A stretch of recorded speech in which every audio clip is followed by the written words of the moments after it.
গল্প ভূতের রাজবাড়ি। গ্রামের শেষ প্রান্তে একটা বিশাল রাজবাড়ি, শত বছর ধরে পরিত্যক্ত। লোকেরা বলে সেখানে রাজা বীরকেশর আর রানী লীলাবতীর প্রেতাত্মা বাস করে।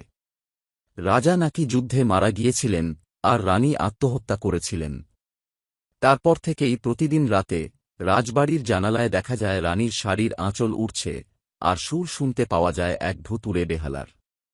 একবার শহর থেকে কিছু ছেলে মেয়ে এসেছিল ওই রাজবাড়ি দেখতে। দিনের বেলাতে সব ঠিকঠাক ছিল, কিন্তু সন্ধ্যা নামতেই ঘটতে শুরু করল অদ্ভুত সব ঘটনা। মেঝে থেকে শোনা গেল ভারী পায়ের শব্দ। দেওয়ালে টাঙানো রাজারানীর ছবি হঠাৎ ঘুরে গেল।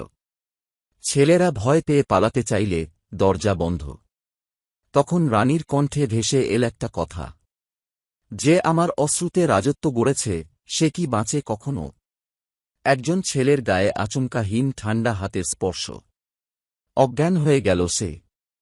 পরদিন সকালে শুধু তাকে পাওয়া গেল দরজার বাইরে, বাকিরা গায়েব। আজও সন্ধ্যার পর কেউ ওই রাজবাড়ির সামনে যায় না। যারা গেছে তারা নাকি রাতভর রানীর কণ্ঠ শুনেছে। আমি এখনো অপেক্ষায়।